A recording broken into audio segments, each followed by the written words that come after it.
नमस्कार, secret chip Marathi चॅनलमध्ये तुमचं खूप खूप स्वागत आहे। आज मी तुम्हाला खूप छान पद्धतीने वांग्याची एकदम रस्सा भाजी करून दाखवणार आहे।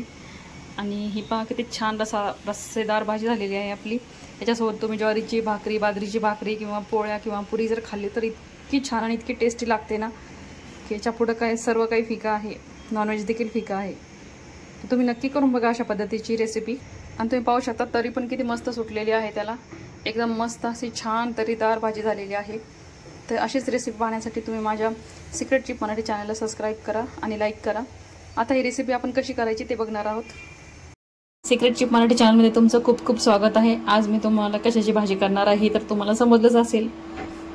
तर ही खूप सोप्या पद्धतीने आणि खूप कमी साहित्यामध्ये बनणारी भाजी आहे आणि खूप झणझणीत आणि चमचमीत पण लागते। कधी कधी करायला काही हरकत नाहीये। जिस त्याची करण्याची पद्धत वेगवेगळी असते। आता माझी पण थोडीशी वेगळी आहे, तर तुम्ही नक्की बघा आणि नक्कीच करून बघा आणि मला कमेंट करून नक्की सांगा। आता हे पहा, त्याच्यासाठी मी 250 ग्राम वांगे घेतलेले आहेत। ते चांगले कापून घेतले। दांडी पण त्याची तशीच ठेवायची आहे जेणेकरून अशी खायला मजा येते। त्यानंतर एक मोठा टोमॅटो घेतलेला आहे मी। त्यानंतर एक कांदा घेतलेला आहे। त्यानंतर थोडीशी अद्रक 2 इंच घेतलेली आहे। त्याच्यानंतर थोडंसं लसण घेतलं, 3 कांदे असे भाजून घेतले। त्याच्यानंतर कढीपत्ता घेतला आणि थोडीशी कोथिंबीर होती माझ्याकडे तर ती पण घेतली। आता आपण मसाला भाजायला सुरुवात करत आहोत। मसाल्यामध्ये मी थोडेसे घेतलेले आहेत, थोडेसे भोपळ्याचे बी आणि थोडेसे खरबुजाचे बी, जे उन्हाळ्यात ठीक असतात, थंडावा लागतो शरीराला। थोडेसे काजूचे तुकडे घेतलेले आहे। मसाल्यामध्ये मी थोडेसे घेतलेले आहेत, थोडेसे भोपळ्याचे बी आणि थोडेसे खरबुजाचे बी, जे उन्हाळ्यात ठीक असतात, थंडावा लागतो शरीराला। थोडेसे काजूचे तुकडे घेतलेले आहे, काजू चुरीमधले, आणि थोडीशी तीळ घेतलेली आहे। आता आपण हे थोडं थोडं भाजून घ्यायचं आहे। आता सगळं हे आपण याच्यात टाकू आणि थोडं थोडं असं भाजून घेऊया। तीळ अशी तडतड करायला लागली उतरून घेऊया आपण। सगळ्यांना असं थोडं थोडं चटका बसू द्यायचा आहे। थोडासा चटका बसला की उतरून घ्यायचं। बघू शकता तुम्ही सगळ्यांना असं थोडं थोडं चटका बसलेला आहे। आता उतरून घेऊया। त्यानंतर मी थोडेसे शेंगदाणे घेतलेले आहेत, एक छोटे 3 चमचे असतील, ते पण आपण छानपैकी भाजून घेऊया। त्याला पण थोडाफार चटका लागलाय, चटका लागला की ते पण उतरून घेऊया आपण। थोडंसं भाजले ना तर भाजी खमंग होते, त्याच्यामुळे थोडं थोडं सगळं जिन्नस भाजूनच घ्यायचे आपल्याला। त्यानंतर मी अगदीच थोडंसं असं खोबऱ्याचा किस घेतला आहे, तो पण चांगला भाजून घेऊया। चांगली तापलेली असल्यामुळे ते लवकर भाजून उतरून घेऊया। तर पाहू शकता तुम्ही, आपण सगळे आता हे सगळं एकत्र काढायचं आहे। त्याच्यानंतर कांदा आणि टोमॅटो हा एकत्र काढायचा आहे आणि त्याच्यानंतर हे सेपरेट काढायचं आहे। आता हे सगळं आपण मिक्सरमध्ये काढून घेऊया। सर्वप्रथम गॅसवर आपण कढई ठेवलेली आहे, त्याच्यामध्ये आपण तेल टाकूया। तेल थोडंसं जास्त टाकायचं आहे जनरली इतर भाज्यांपेक्षा, तर वांग्याच्या भाजीला तेल थोडंसं जास्तच लागतं। आता हे मस्तपैकी तापू देऊ आपण। हे पहा, तेल चांगलं तापलेलं आहे। आता काय करूया आपण, त्याच्यामध्ये थोडीशी मोहरी टाकू फोडणीसाठी। त्यानंतर जिरे टाकू, त्याच्यानंतर थोडंसं असं हिंग पावडर टाकू। त्यानंतर मी एक कांदा छोटा कापून घेतलेला होता, तो एक टाकून देऊ।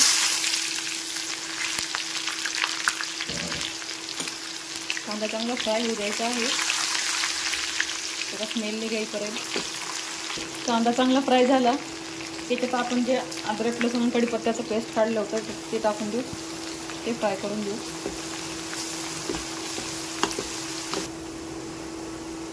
अद्रक लसूण आणि कढीपत्ता चांगला फ्राय झाला, त्याला चांगला सुगंध यायला लागला की याच्यामध्ये आपण जे कांदा आणि टोमॅटोचं बारीक मिश्रण केलेलं होतं मिक्सरमध्ये, तर ते टाकून देऊया।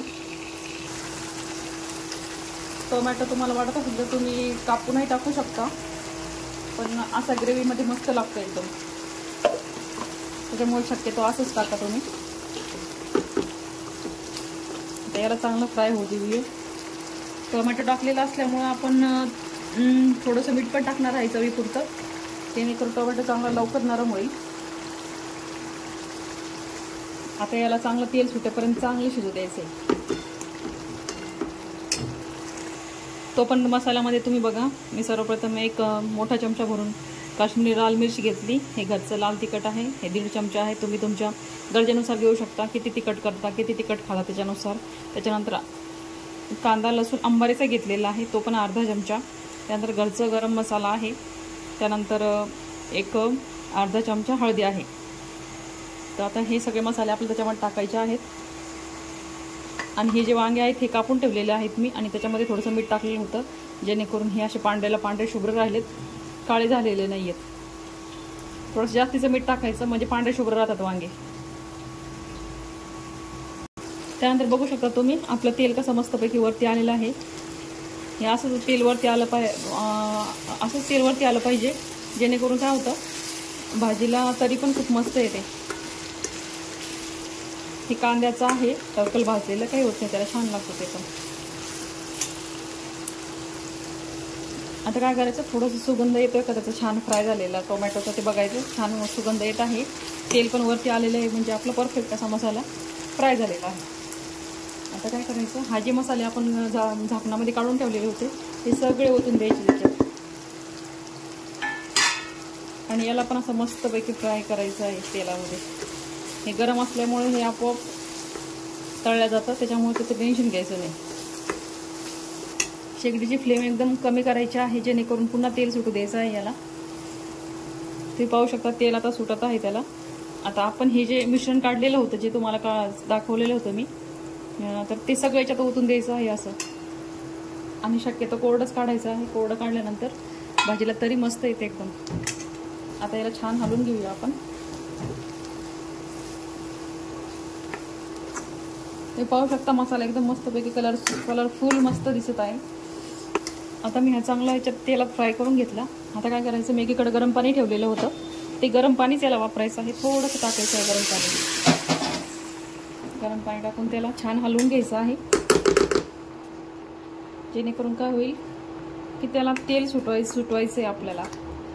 जास्त घट नाही करायचं, जसं मी करत आहे तसंच करायचं आहे. हे पण आता मस्तपैकी मी असं चमच्याने हलवून घेतलं. आता काय करू, आपण झाकण ठेवू आणि गॅस थोडीशी कमी करू.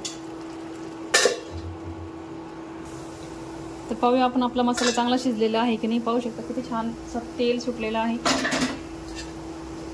म्हणजे आपली भाजी एकदम तर्रीदार होणार आहे, हे संकेत आहे आपल्या भाजीचे. आता काय करू, हे जे वांगे आहेत आपण काढून ठेवलेले हे सगळे याच्यात टाकून देऊया असे. बघा वांगे कसे पांढरे शुभ्र राहिलेले आहेत, आपण मिठामध्ये टाकलेले असल्यामुळं ते पांढरे शुभ्र राहिलेत. कोथिंबीर आहे ती,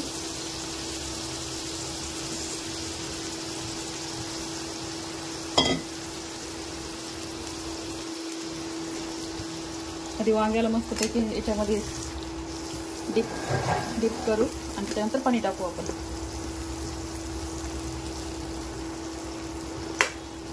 गरम पाणीच टाकायचं आहे, थंडगार पाणी टाकायचं नाही आहे. त्याच्यानंतर गरम पाणी ओतून देऊ आपण. आपली जशी कन्सिस्टन्सी पाहिजे तशीच टाकायचं आहे पाणी. कोणाला पातळ लागतं, कोणाला घट लागतं, ओतूनही गेलं पाहिजे आणि रस्सादार भाजी पण झाली पाहिजे. आता छान हलवून घेऊया आपण. आणि हां, गरजेनुसार मीठ पण टाकायचं बाकी आहे. थोडंसं आपण मीठ टोमॅटो शिजतेवेळेस टाकलेलं होतं, त्याची काळजी घेऊनच टाकायचं आहे मीठ. बघा भाजीला रंग किती सुरेख आलेला आहे आणि सुगंध तर अप्रतिम येत आहे पूर्ण घरामध्ये घरभर. थोडंसं मीठ टाकलेलं होतं, अजून थोडंसं मीठ टाकणार आहे मी गरजेनुसार.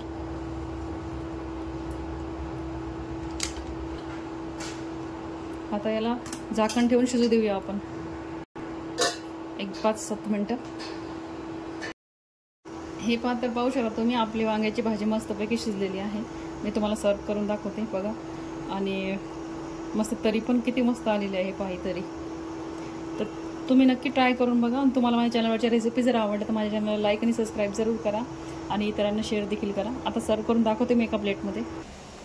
हे पाहता तुम्ही नक्की करून बघा अशा पद्धतीची भाजी. आणि तुम्हाला माझ्या चॅनलवरची रेसिपी जर आवडली तर माझ्या चॅनलला लाईक आणि सबस्क्राईब जरूर करा आणि इतरांना शेअर देखील करा. आणि व्हिडिओ पाहिल्याबद्दल धन्यवाद. पुढील रेसिपीसाठी तोपर्यंत बाय बाय.